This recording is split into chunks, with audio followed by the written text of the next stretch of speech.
আমি কিন্তু হিন্দু না, মুসলমান। আমি জন্মগ্রহণ করি মানুষ হিসাবে, তারপরে জাতিসত্তা হিসাবে। এরপরে 7 দিন পরে আমার মা বাবা মৌলভী হিসাবে রাহে, আমি মুসলমান হইলে আমার ছেলে হইলে আমার বাবার নামটা রেখে দিয়ে যান। ওই যে দিন থেকে আকিকা করলো, নাম রাখলো, সেই দিন থেকে আমি মুসলমানের ঘরে জন্মগ্রহণ করার কারণে মুসলমান হইলাম।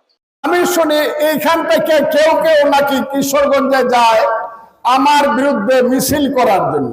কেন? আমি নাকি সত্যিকারের মুসলমান না, ধর্মকে নাকি আমি গালাগালি করি। আমি আপনাদের পায়ে পড়ে বলি, হাত জোর করে বলি, আমি এই পৃথিবীতে যেদিন জন্মগ্রহণ করছি, যেহেতু মুসলমানের ঘরে জন্মগ্রহণ করেছি, আমি মুসলমান।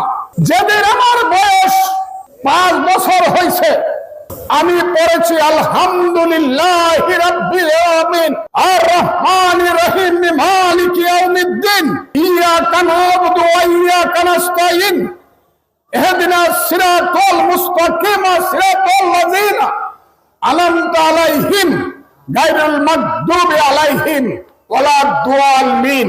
কেউ আমিন বড়ভাবে বলে, কেউ নীরবে বলে।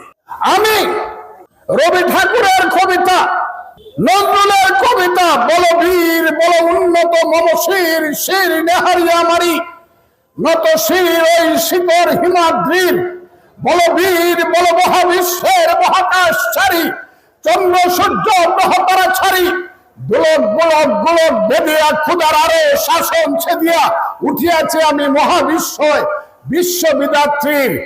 সেই পড়ার আগে আমি পড়েছি আউযু বিল্লাহি মিনাশ শাইতানির রাজিম বিসমিল্লাহির রহমানির রহিম।